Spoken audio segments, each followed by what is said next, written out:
हाय। Hello दोस्तों। तो देखिए, आज हम पॉलिटी का शुरू करने जा रहे हैं और जिसका पहला है प्रस्तावना। ठीक है, पहले हम स्टेप बाय स्टेप सब पढ़ेंगे। ये वीडियो कम से कम 8 से 10 मिनट का होगा और इसमें पूरे प्रस्तावना से जितने भी वनडे एग्जाम बनने वाले हैं, वनडे एग्जाम से जितना भी क्वेश्चन बनने वाला है उन सबको आज हम कवर करेंगे। ठीक है, और स्टेप बाय स्टेप देखेंगे। और प्लीज़ अगर आपको वीडियो अच्छा लगे, अच्छा लगेगा तो फिर आप लाइक जरूर कीजिएगा, कमेंट और शेयर जरूर कीजिएगा। ठीक है, देखेंगे प्रस्तावना। सबसे पहले समझेंगे प्रस्तावना होता क्या है, प्रस्तावना कहते किसे हैं। ठीक है, प्रस्तावना मतलब कि किसी भी चीज को, मतलब खूब ढेर ज्यादा लिखा हुआ है, उस चीज को संक्षेप में समझना। ठीक है, यानी उसमें संक्षेप में ही सब कुछ लिखा हो, उसी को क्या कहते हैं, प्रस्तावना। जैसे ही आप कोई बुक खोलेंगे तो उसमें लिखा है प्रीफेस। प्रीफेस यानी उसी प्रीफेस में समझ में आ जाता है कि इसमें, इस बुक में क्या क्या दिया है, कौन कौन सा चैप्टर दिया है, किसके बारे में दिया है। ठीक है, सबसे पहले बात करेंगे कि जब, देखिए, संविधान जब बनने की बात आई तो पहली बैठक हुई संविधान सभा की 6 दिसंबर 1946 को पहली बैठक हुई। ठीक है, और दूसरी बैठक हुई 11 दिसंबर 1946 को। तीसरी बैठक हुई 13 दिसंबर 1946 को। तब जाके उस समय 13 दिसंबर 1946 को, ठीक है, इस 13 दिसंबर 1946 को प्रस्तावना को पेश किया गया। क्या किया गया, पेश किया गया। ठीक है, कि हमारे संविधान में एक प्रस्तावना होनी चाहिए, एक उद्देशिका होनी चाहिए। ठीक है, और इसको पेश करने वाले कौन थे, पंडित जवाहरलाल नेहरू। जवाहरलाल नेहरू। ठीक है, इन्होंने पेश तो कर दिया था, कब, 13 दिसंबर 1946 को, लेकिन इसको स्वीकार कब किया गया। ठीक है, पेश कर दिया गया कि भाई होना चाहिए, नहीं होना चाहिए, तो इसको स्वीकार किया गया, स्वीकार, ठीक है, स्वीकार किया गया 22 जनवरी 1947 को। ठीक है, 22 जनवरी 1947 को स्वीकार किया कि हाँ भाई, हमारे संविधान में एक प्रस्तावना होनी चाहिए। पहला क्वेश्चन बना पंडित जवाहरलाल नेहरू, किसने पेश किया था, पंडित जवाहरलाल। कब पेश किया गया, 13 दिसंबर 1946 को। स्वीकार कब किया गया, 22 जनवरी 1946 को। ठीक है, अब ये होता है कि हमारे प्रस्तावना में है क्या क्या। ठीक है, पहली बात तो हम न्याय की बात कर ले, न्याय की बात कर ले तो 3 प्रकार के न्याय हैं। कितने प्रकार के, 3 प्रकार के न्याय की बात करते हैं। उसके बाद से देखिए, इसमें क्या होता है कि इसको संविधान का परिचय किसने कहा था, संविधान का परिचय पत्र, परिचय पत्र किसने कहा था, ये है N.A. पालकी वाला। ठीक है, पालकी वाला, इन्होंने संविधान में प्रस्तावना को क्या कहा था, पालकी वाला। इसके बाद से पंडित जवाहरलाल नेहरू ने ही इनको क्या कहा था, संविधान की आत्मा, संविधान की आत्मा। ठीक है, अगर नॉर्मल वनडे एग्जाम में क्वेश्चन पूछता है कि संविधान की आत्मा किसे कहा जाता है, तो प्रस्तावना को। और किसने कहा था, पंडित जवाहरलाल नेहरू ने। ठीक है, JL जवाहरलाल नेहरू जी ने, ठीक है, इसको कहा था संविधान की आत्मा। जबकि भीमराव अंबेडकर ने अनुच्छेद अनुच्छेद 32 को, यानी कह दें कि आर्टिकल 32, यानी संवैधानिक निकायों का उपचार को किसने कहा था, भीमराव अंबेडकर। ठीक है, भीमराव अंबेडकर जी ने इनको कहा था, अंबेडकर, ठीक है, कहा था आर्टिकल 32 को, क्या, संविधान की आत्मा, संविधान की आत्मा। देखिए, एक एक स्टेप बाय पढ़ते जाएंगे, संविधान की आत्मा। ठीक है, अब देखिए इसमें क्या क्या है, इसमें क्या क्या है, इसमें है संप्रभुता, समाजवाद, लोकतंत्र, पंथनिरपेक्ष। ठीक है, इससे भी कुछ बातें कर लेंगे कि इससे क्या कहते हैं। ठीक है, इसका मतलब क्या होता है, पढ़ते तो सब लोग हैं लेकिन मतलब समझ में नहीं आता है। ठीक है, पहली बात करें संप्रभुता। संप्रभुता का मतलब ये होता है कि जो देश अपना और बाहरी अगर कोई मैटर होता है तो स्वयं ही निपट ले।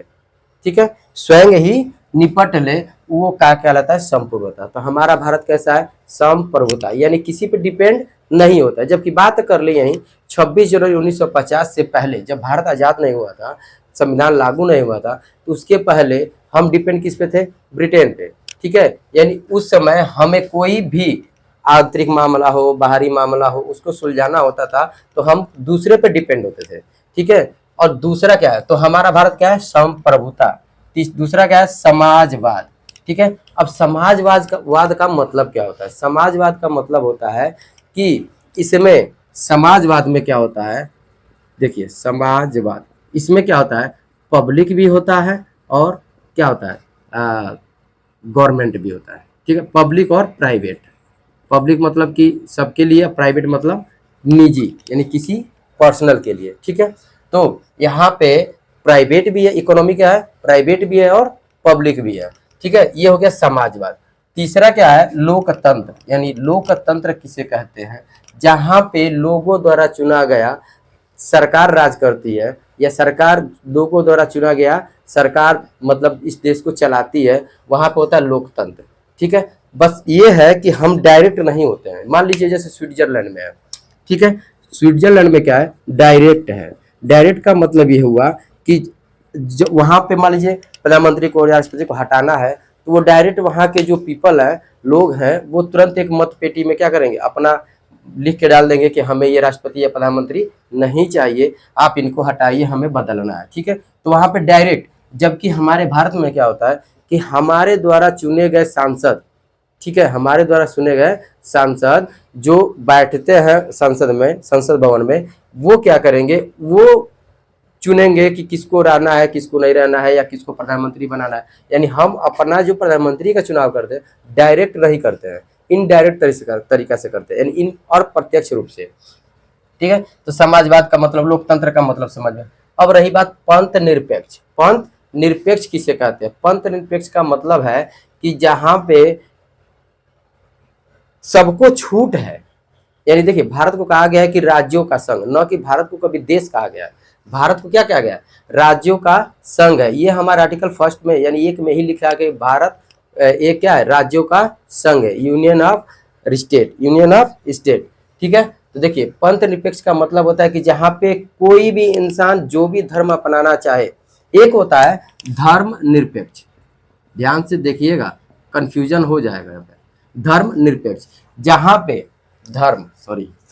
धर्म निरपेक्ष, जहां पे किसी भी धर्म को नहीं मान्यता मिलती है, मतलब वो राज्य क्या करता है, किसी भी धर्म को नहीं मानता है। लेकिन हमारे क्या पंथ निरपेक्ष, मतलब आपको यहाँ पे छूट है, आप जिस भी धर्म में जाना चाहते हैं जाइए, सरकार को इससे कोई दिक्कत नहीं है, राज्य को इससे कोई दिक्कत नहीं है, ठीक है। तो आप देखेंगे क्या क्या क्वेश्चन बनते हैं कि देखिए, ये क्वेश्चन बना भी था, ये क्या कहता है, ये न्याय। न्याय कितने प्रकार के? राजनीतिक, सामाजिक और धार्मिक, तीन प्रकार के न्याय किए जाते हैं। ये पूछा था एक बार यूपी आरओ एआरओ में, ठीक है। यूपी आरओ एआरओ में भी क्वेश्चन पूछा था कि हमारे संविधान में कितने प्रकार के न्याय है? तो 3 प्रकार के, ठीक है। संविधान का परिचय पत्र किसने कहा था? NA पालकी वाला ने। अब बात करते हैं, देखिए एक बार क्या हुआ था कि 1960 में बेरूबरी केस आया था, ठीक है, बेरूबरी केस। उसमें क्या कहा था, वहां सुप्रीम कोर्ट ने कहा था कि प्रस्तावना हमारे संविधान का कोई अंग नहीं है, हिस्सा ही नहीं है।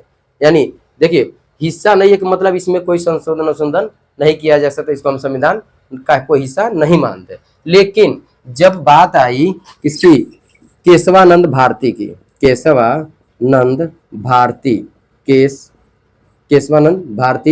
ठीक है। और क्या था इसमें, वो 1973 में जब ये आया था, तो इसने क्या कहा था सुप्रीम कोर्ट ने कि भारत क्या कहता है, प्रस्तावना एक संविधान का हिस्सा है, और जब हिस्सा है तो हम इसके अंदर हम संशोधन कर सकते हैं। और संशोधन किसके तहत? आर्टिकल 368 के तहत हम क्या कर सकते हैं, इसमें संशोधन कर सकते हैं। फिर बात आई 1995 में LIC इंडिया केस, ठीक है।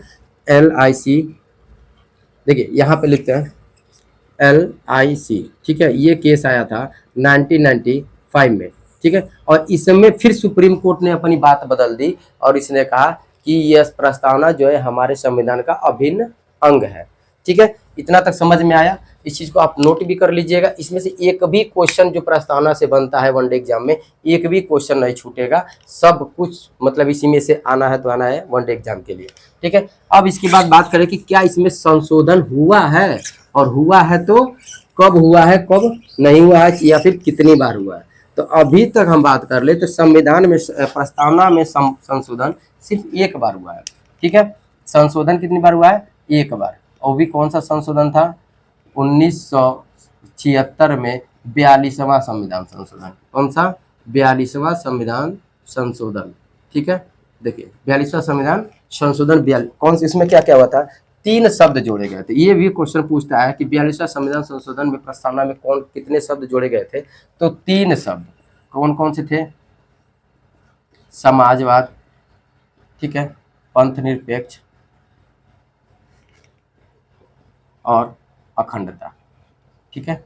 ये 3 शब्द जो थे, समाजवाद, ठीक है, पंथ निरपेक्ष और अखंडता, 3 शब्द क्या करके थे, प्रस्तावना में जोड़े गए थे, यानी 42वां संविधान संशोधन के तहत 1946 में, ठीक है। देखिए अब अगर आपको ये वीडियो अच्छा लगे, ये देखिए इससे ज़्यादा तो क्वेश्चन हमें नहीं लग रहा है कि इससे ज़्यादा कोई क्वेश्चन बनेगा, ठीक है। और इसमें न्याय की भी बात हो गई कि कौन से शब्द जोड़े गए, कितने क्या कहते हैं कि कितने शब्द जोड़े गए, कौन कौन से शब्द जोड़े गए, ठीक है। समाजवाद का मतलब क्या होता है, संप्रभुता का मतलब क्या होता है, लोकतंत्र का मतलब, पंथ निरपेक्ष का मतलब, सबका मतलब हम आपको डीपली बता दिए।